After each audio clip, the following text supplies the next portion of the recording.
now that was white. Oops, I made a mistake. See how there's a black thread? Don't want the black thread in there. I'm going to go like this.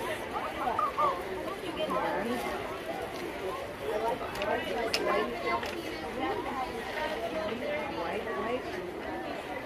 There we go. So see how it's all white across there? That's what we need. Okay. Now, we want the next one to be black, so we're going to go down. No, Deej. Don't take that off anymore. Okay.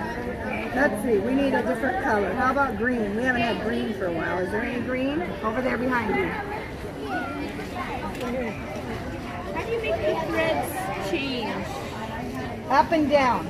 So when I go down under this block, I have black on the top. Right. So watch what happens. We'll go. Whoops, that one was. This is some very special wool yarn. Okay, so now we have black on the top. So we're going to go like this, and we start it just kind of a little bit in the middle.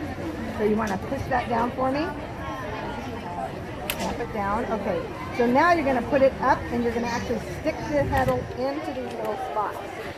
So now see how white is up? So you always go back in the way you came out. So take that and go up, go in through there. Yeah. And go as close to this as possible because you have more space. And really flat so that you don't get that. Takes a little practice. Yeah, good. Exactly. Perfect. Pull it through. You want to pull it enough to get all of this yarn done, but not too tight to make it push. Okay, stop right there. Maybe a little bit more. Okay, and then you're going to do the same thing. Push that down. Take it out. You have to pick it up. Yeah, pick it up. Get this out of that thing, and now pull it down. You might eat it. Okay, tamp it down. Okay, so now it was up, so we're going to not do it up, we're going to do it down. And what happens? Now the black is up. And you're going to go through the other way. Nope, the way you came out is the way you go in. Yeah, okay, there you go.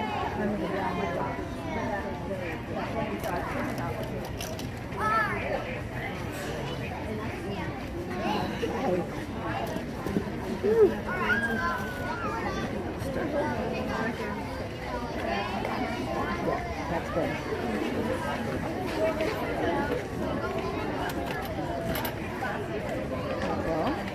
1846, this is like a Walmart here. 1846, there was people who weave rugs and coats. We got a blacksmith making metal.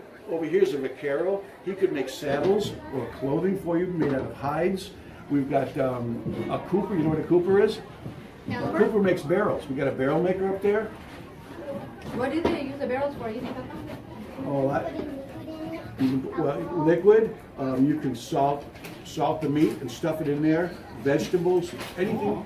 Up here, barrels, black powder. Like a refrigerator. Yeah, only you gotta salt it, or else it spoils. That's lead. That's how you make the round. Yeah, okay. Can you put it in the bag?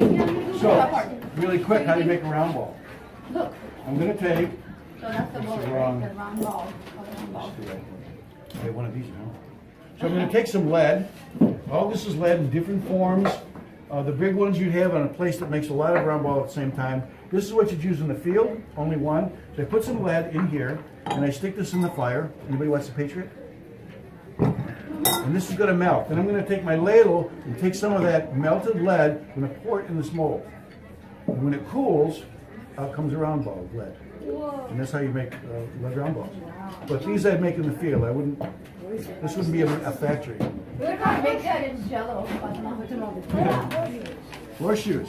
I got to talk to Biscuits over there. Have you talked to Biscuits lately? Biscuits. Yeah, he's a black. Over there. Where is he? He's the blacksmith. Right.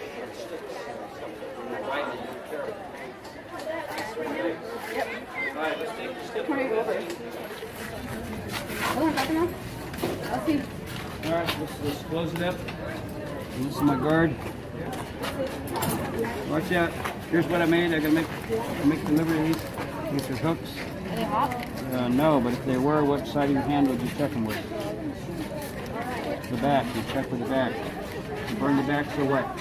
Don't use it for much. Okay, let me close up there. And I'm going to turn this on for a moment. What did you make hooks for? She's going to hang herbs up there from the string. There you go. Oh, what's that? Can you make a horseshoe? I can, but I don't need to. I make these little bitty ones, and I don't need to make them because oftentimes around here we didn't have a whole lot of horses. It was more Do you guys want to oxen. You know what an oxen is? It's a cow. You pull a plow or pull a wagon, and they need how many? 4. I mean, 8. 8. 2 on each foot. Because they have cloven or split hooves. Okay, I gotta leave. See you later. It's got the paddles on the inside. Oh, that's more of them. Yeah, a little bit faster, but it leaks, so we're not using it right now. We gotta wax it, so That's the industrial type one. yeah. That's so cool.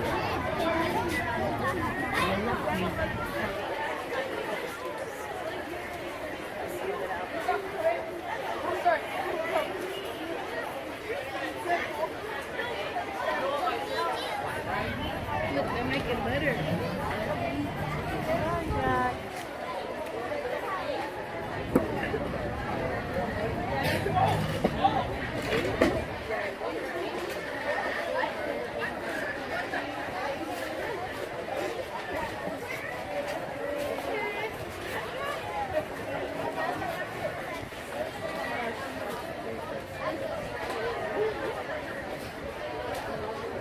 That's not yours, Chuck.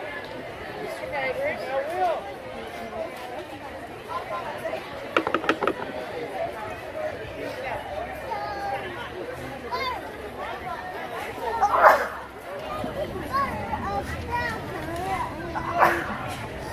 Okay. I'm not feeling good today.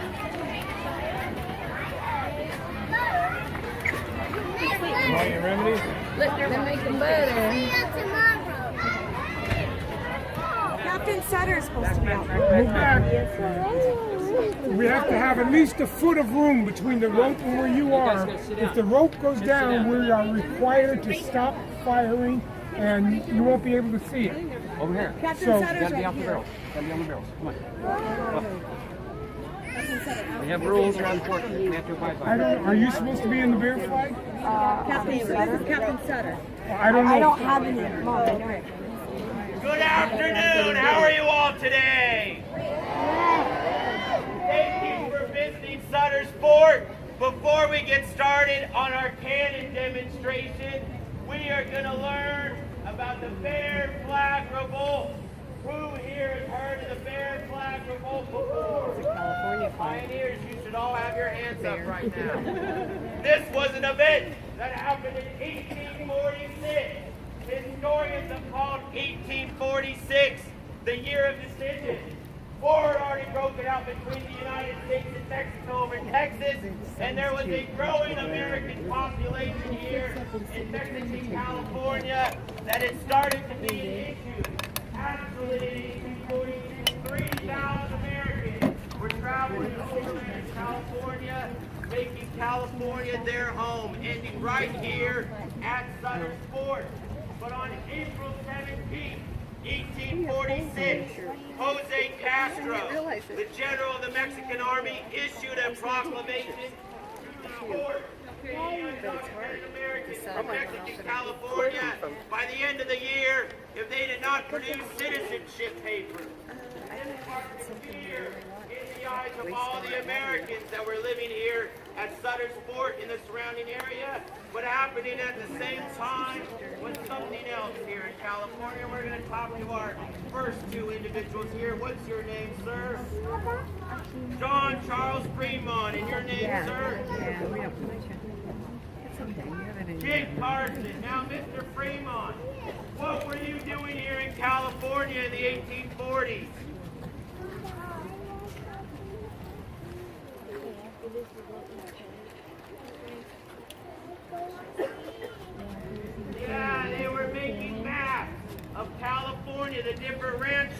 terrain, the rivers and streams. But Mr. Fremont, what were you really doing here in California in 1846?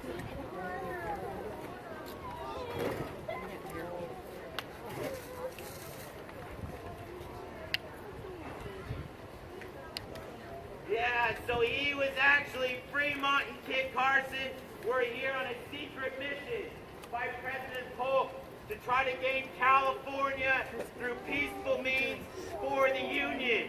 And they actually sort of sparked Jose Castro to issue that proclamation to deport all the Americans from this area. And it was so significant here at the fort that 30 Americans and their families took action.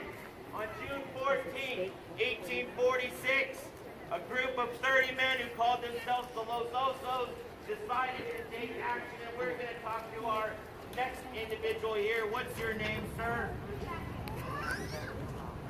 Blue Jacket, Blue Jacket. Where did these 30 men who called themselves the Los Osos march to on June 14, 1846?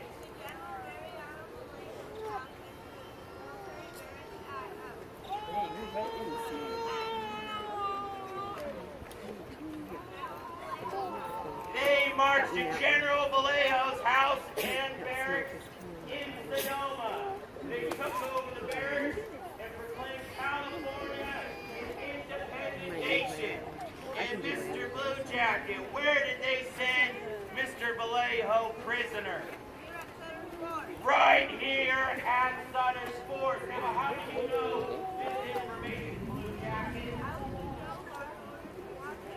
Yeah, he was the jail guard that watched over Vallejo in the jail right over there at the bottom part of the bastion.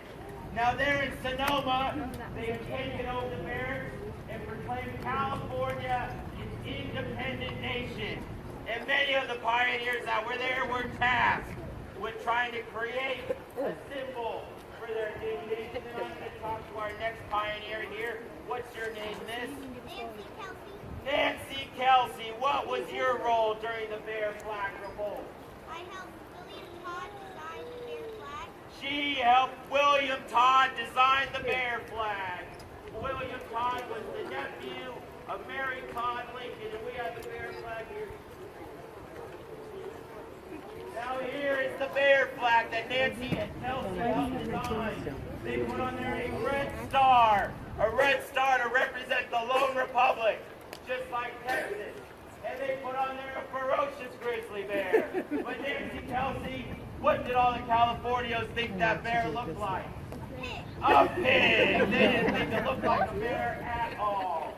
And the red stripe for the flag came from Uncle Billy Elliott's Long John. That's how they got the red stripe for the flag. He really bared it all for the rebellion. But this became the symbol for their new nation and became the precursor to our state flag today.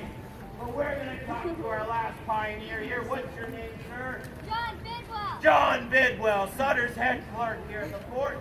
You were there on June 14th, but you came several days later to help organize the rowdy group there in Sonoma. But how long did this Bear Flag Republic last? 3 weeks. 3 weeks. From June 14th, 1846 to July 7th, 1846. That is the time of the Bear Flag Republic, and that's because on July 7th, the United States Army and Navy sailed into Monterey, raised the United States flag of the Presidio, and that began the Mexican-American War here in California. And that's the story of the Bear Flag Revolt. Let's give our presenters a round of applause.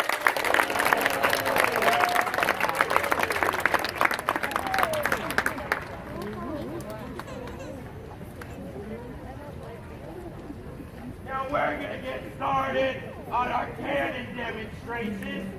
The cannon that we're going to be firing today is the cannon right behind me.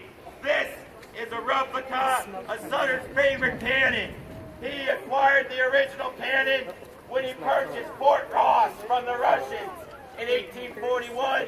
And this cannon was used in all the major battles of the Mexican-American warrior in California, and it was fired often here at the fort, but it was never fired in anger. Sutter's fort was never attacked, but this cannon was fired often as a salute to visiting dignitaries. And our visiting dignitaries today are our pioneers from Sacramento area homeschoolers. Let's give them a round of applause. They are representing life here at Sutter's Fort, the material culture, and the jobs that were here. And this cannon can take a 4-pound cannonball, hurl it through the air as much as a mile. Do you think we should do that today? Yeah. State Capitol's about a mile from here. Yeah. But my boss works there, so I don't think that's a good idea. Also, without this cannon position, it would actually blast a hole right through that bastion over there. And I don't think you guys want to stick around and help rebuild this place. But we are using real black powder. Just to know we show our folks here our black powder charge. Our charge is wrapped in aluminum foil. Now in Sutter's time, were they using aluminum foil? No, they would have been using a material like linen, like my shirt. But Captain Sutter here, he doesn't like it when burning linen comes flying out of that cannon. Just might set fire to the wood shingle roof over there. But we are using real black powder. Now let me introduce our cannon crew for you today. Working at the muzzle of the cannon, we have your blacksmith biscuits and Mr. McIntosh. Let's give him a round of applause. Working at the breech of the cannon, we have Ironhead. Doing touch off, we have Grizzly Bill.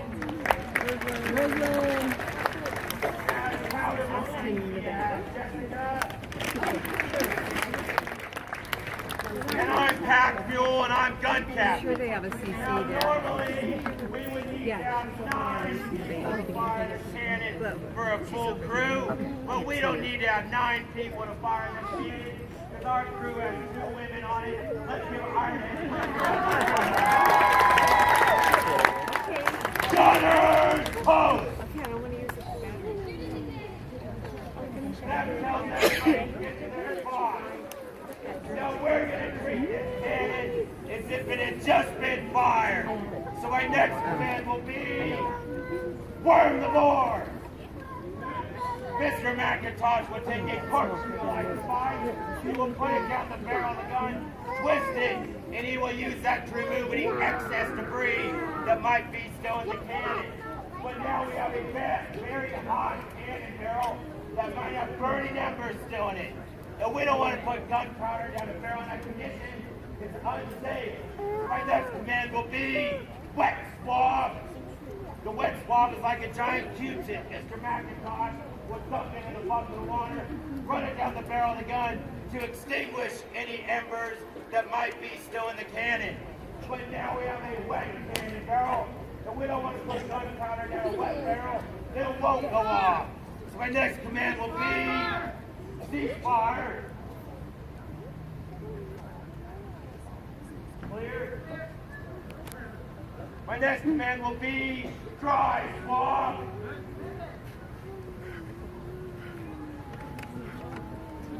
Now that the cannon is properly dry, my next command will be present cartridge.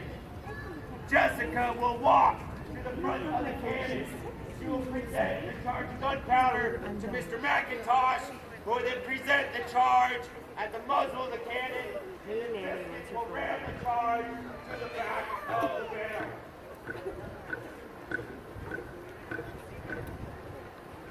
My next command will be present shot. This is when we would load a cannonball, but we're not doing so today.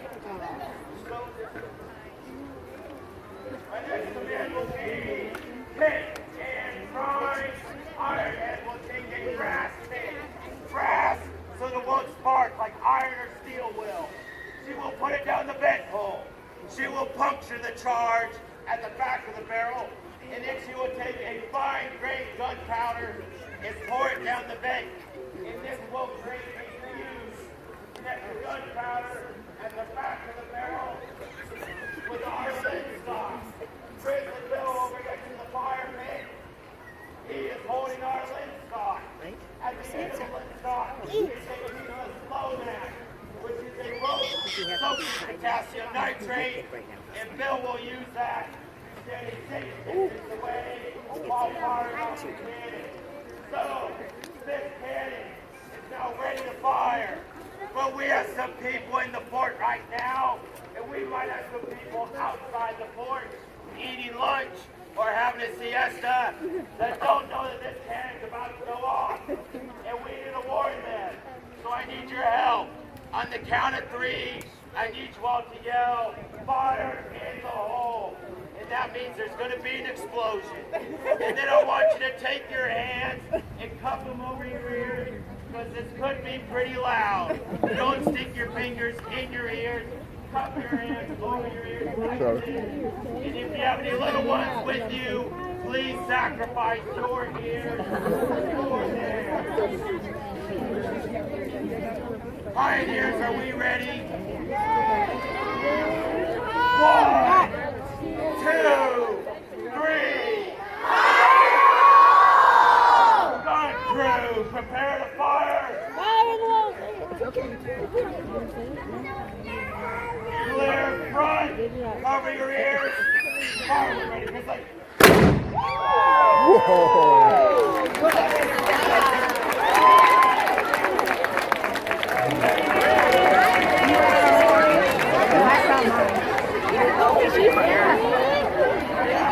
That's why I kept my ears. Boy, that was loud.